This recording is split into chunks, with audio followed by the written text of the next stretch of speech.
Mama ഞാനും ഇവിടുത്തെ ചേട്ടൻ്റെ ഫ്രണ്ടാണ്. ഫ്രണ്ടാണോ? എന്നാൽ പൊക്കോ. ഓക്കെ ഗൈസ്, സെക്യൂരിറ്റീനെ നൈസായിട്ട് പറ്റിച്ചിട്ടുണ്ട്. നമുക്കേതായാലും വണ്ടി ഇവിടെ നിർത്താം. ഇവിടെ 2 വണ്ടികളൊക്കെ ഉണ്ട് കേട്ടോ ഗൈസ്. ഒരു ഹമ്മറും ഒരു എഫ്സഡൊക്കെ ഉണ്ട്. ഈ ഹമ്മറിന് മോഡിഫൈഡ് ആണ്. അതേതായാലും നൈസായിട്ടുണ്ട് കേട്ടോ ഗൈസ്. അലോയ്സൊക്കെ മാറ്റിയുണ്ട്. ആൾക്കൊരു വണ്ടി ഭ്രാന്തനാണെന്നാണ് തോന്നണേ. നമുക്കേതായാലും വീടിൻ്റെ അകത്ത് കയറി സൂട്ട് തപ്പാം. ഇവിടെ ഒന്നും കാണാനില്ല കേട്ടോ. ഇവിടെ ഒരു സോഫയൊക്കെ ഉണ്ട് ഗൈസ്. ഈ വീട് പുതിയതായിട്ട് പണിതുള്ളൂ തോന്നുന്നു. ഞാനിത് ആദ്യമായിട്ടാണ് കാണുന്നത്. ഓക്കെ ഗൈസ്, ഇവിടെ നിന്ന് എനിക്ക് സൂട്ട് കിട്ടിയില്ല. നമുക്കിനി വേറെ എല്ലായിടത്തുനിന്ന് ചെന്ന് നോക്കാം.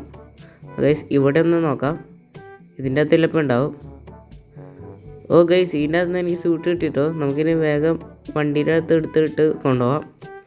ഓക്കെ, ഞാൻ സൂട്ട് എടുത്ത് വണ്ടിയുടെ ഡിക്കില്ലാത്തിട്ടുണ്ട്. നമുക്കിനി വേഗം വീട്ടിലോട്ട് പോവാം. ഓക്കെ, വേഗം പോകട്ടോ ഗൈസ്. ഈ ഗേറ്റ് ഭയങ്കര സീനാണല്ലോ. ഇവന്മാരെന്ത് കാണിച്ചൊക്കെ വണ്ടി ഓടിക്കാൻ കണ്ടില്ലേ? ഒരുത്തന്നെ അവിടെ ഇടിച്ചിട്ടു. ആ കാറിൻ്റെ ഡോറൊക്കെ തെറിച്ചു പോയി കോൻസെക്കിൻ്റെ. നമുക്കെന്തായാലും ഇനി വീട്ടിലോട്ട് പറപ്പിച്ചാൽ കൂടാം. വാഗണാറിന് പിന്നെ നല്ല സ്പീഡൊക്കെ ഉണ്ട് കേട്ടോ ഗൈസ്. അപ്പോൾ ഗൈസ്, ഈ വീഡിയോയ്ക്ക് ഏതായാലും ഒരു പാർട്ട് 2 ഉണ്ടാവും കേട്ടോ. എല്ലാവരും അതും കൊണ്ടൊന്ന് കണ്ടേക്കുക. അപ്പോൾ ഗൈസ്, വീഡിയോ ഇഷ്ടപ്പെട്ടാൽ ലൈക്ക് സബ്സ്ക്രൈബൊക്കെ അടിച്ചേക്ക്. ഇതിനൊന്നുമില്ല ഗൈസ്. ഓക്കെ ഗൈസ്, ഞാനിവിടെ വീട്ടിലോട്ട് എത്താറേ ഉണ്ട്. നമുക്കിനി വീട്ടിലോട്ട് പോവാം. Okay guys,